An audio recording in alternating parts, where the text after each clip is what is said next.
ॿिए पासे मूंखे अहम ख़बर ॾियूं पिया चेल्हार मां, जिथे मिठी जी सिविल अस्पताल जे मेडिकल ऑफिसर जो लाश सरकारी क्वार्टर मां हथायो आहे। इतला ते पुलिस पहुची डॉक्टर ख़ालिद फराश जो लाश इमरजेंसी वार्ड में मुंतक़िल कयो। अस्पताल इंतज़ामिया पारां मेडिकल ऑफिसर जे मौत जो सबबु दिलि जो दौरो करार ॾिनो वियो आहे। ब्रेकिंग न्यूज़ चेल्हार मां सां शेयर कई पिया। मिठीअ जी सिविल अस्पताल जे मेडिकल ऑफिसर जो लाश सरकारी क्वार्टर मां हथायो आहे। इतला ते पुलिस पहुची डॉक्टर ख़ालिद फराश जो लाश इमरजेंसी वार्ड मुंतक़िल कयो। अस्पताल इंतज़ामिया पारां मेडिकल ऑफिसर जे मौत जो सबबु दिलि जो दौरो करार ॾिनो वियो आहे।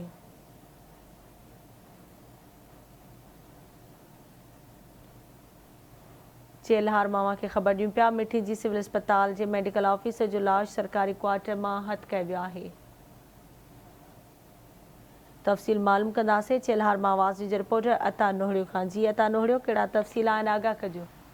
जी बिल्कुल ही मिठी जे सिविल अस्पताल के medical officer doctor Khalid Firoz जो संदस सरकारी रियासत वारे क्वार्टर में लाश मिलो है। इतला ते पुलिस इंतजामिया पुलिस अस्पताल की सरकारी क्वार्टर में थियल वाक़े वारी लाश है जो एमरजेंसी वार्ड मुंतकिल कयो। तव्हांखे ॿुधाईंदो आहियां त medical officer doctor Khalid Firaz हाला जो रिवासी हो मिठी सिविल अस्पताल में हर आचर 24 कलाक ड्यूटी कंदो हो। डॉक्टर खालिद रात का मिठी ड्यूटी करण पहुतो हो ऐं सुबुह अस्पताल में ड्यूटी हुई।